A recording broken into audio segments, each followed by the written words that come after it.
Hi sir, magandang gabi. Update lang dito sa inyong Tech21 Sons Amp GT2 na may problema sa foot switch.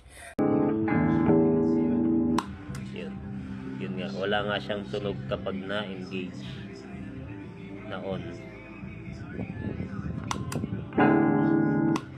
Tapos, itong mga controls na hindi nyo alam na napalitan na. So, ang pinalit dito ay yung mga generic. Pinalitan na natin ngayon. Maayos yung quality.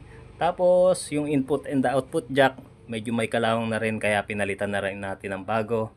Ang huli is itong DC input na 2.1 mm. Pinalitan na natin siya kasi nung una ang gamit dyan ay yung 3.5 mm na parang sa headphone. So ayan, okay na ngayon. Testing natin. By the way, true bypass na siya, hindi na siya buffered bypass.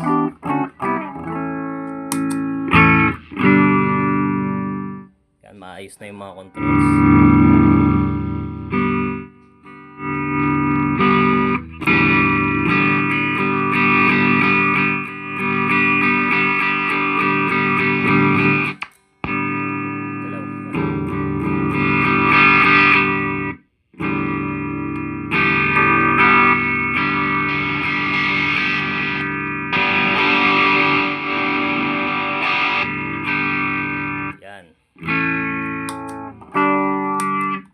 Hindi naman maingay yung foot switch, walang pop dito sa amplifier.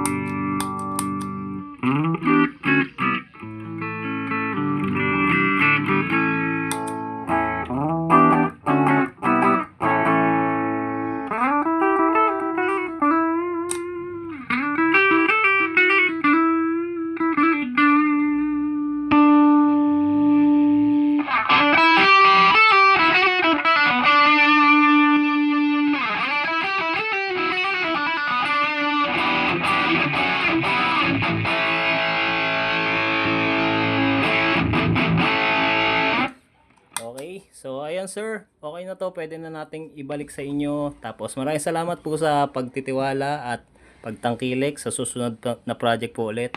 Yun lang po, magandang gabi.